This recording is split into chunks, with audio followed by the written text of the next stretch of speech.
For centuries, it seemed eternal, a civilization that reshaped the known world, a power that commanded armies, laws, trade, and culture across continents. This was the Roman Empire. At the height of Roman power, the empire controlled the entire Mediterranean world. Its influence stretched from the deserts of North Africa to the forests of Britain. Trade moved across the sea in every direction. Ideas moved along the same routes. For centuries, the Mediterranean functioned almost like a Roman highway. Its roads stretched for hundreds of thousands of kilometers. Stone highways connected distant provinces with remarkable efficiency. Armies moved along them. Merchants used them. Officials and messages traveled faster than in most earlier civilizations.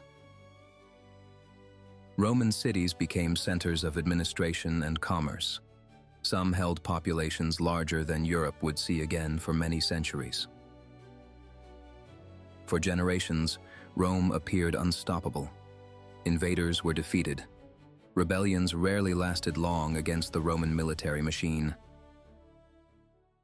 And yet the fall of the Roman Empire did not begin with invasion. It did not start with one catastrophic defeat. Instead, it began with a decision meant to solve a real problem, a decision that seemed rational, necessary, and wise. To understand that moment, we have to begin earlier, long before Rome ruled the world. Rome started as a small city on the Italian peninsula. Its neighbors were rivals rather than allies. Survival required discipline and constant readiness for war. Early Roman strength came from organization. Military service was closely tied to citizenship.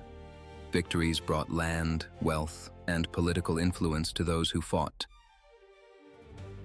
Success strengthened the republic itself. Ambitious leaders pushed expansion further. Over time, Roman influence spread across the entire Italian peninsula. Eventually, Rome moved beyond Italy. Powerful enemies like Carthage were defeated after long and brutal wars. Greek territories gradually came under Roman influence. Egypt later became a province within the expanding Roman system. By the 1st century, Rome had become the dominant power of the Mediterranean world. But success created new challenges. The empire had grown enormous. Distance alone made administration difficult.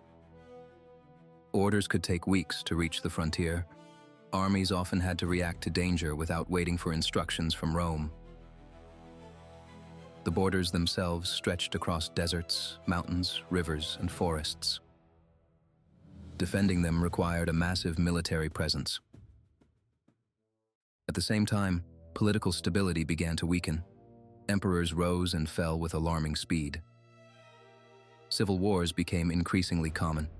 Ambitious generals marched on Rome with their own armies.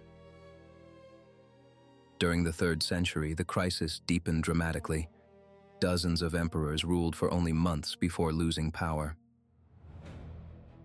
Disease weakened the population. Trade networks struggled to recover from repeated disruption. Inflation rose, trust fell, and everyday life became harder across the empire.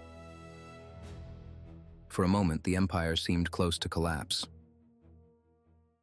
Then a reformer appeared. His name was Diocletian. Diocletian understood the central problem immediately. The empire had become too large for one man to govern effectively. So he introduced a radical new structure. Instead of a single emperor, authority would be shared by multiple rulers. 2 senior emperors governed the largest regions. 2 junior rulers served as assistants and designated successors. This arrangement became known as the Tetrarchy. Each ruler remained close to the frontier he defended. That meant local threats could be handled far more quickly than before. At first, the system seemed to work. Rebellions were suppressed, and the borders stabilized. The empire survived the crisis. but the solution carried an unintended consequence. When power is divided, rivalry often follows. Ambition returned among the emperors. Civil wars erupted once again across the Roman world. Eventually, one ruler emerged victorious from these conflicts. His name was Constantine. Constantine restored unity under a single emperor. Yet he also made another decision that would reshape Rome's future. He founded a new imperial capital. It was not in Rome itself. The city was Constantinople. Its position between Europe and Asia made it ideal for trade.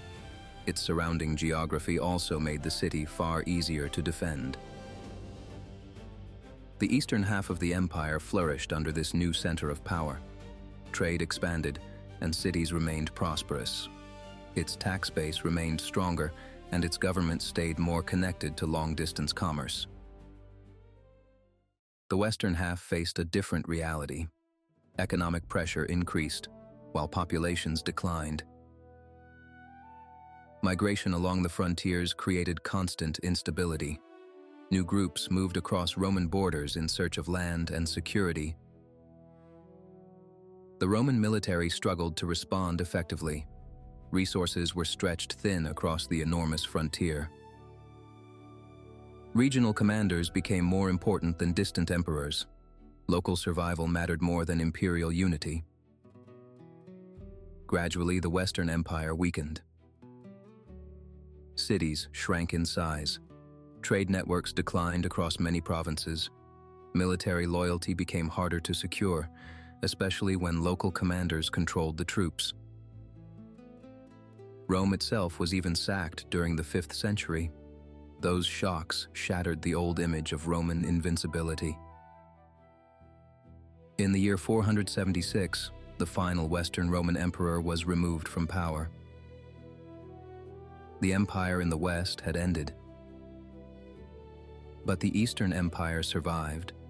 For another 1,000 years, it continued to call itself Roman. In law, in government, and in imperial identity, the Eastern Empire remained Roman long after the West was gone. What had once been one empire had slowly become two very different worlds. And the decision that once saved Rome had quietly reshaped its destiny. History rarely collapses in one dramatic moment. Empires usually change gradually over time. Often, the turning point is a decision made with the best intentions. Diocletian believed he was preserving Rome. In the short term, he was right. His reforms restored order. They bought the empire valuable time.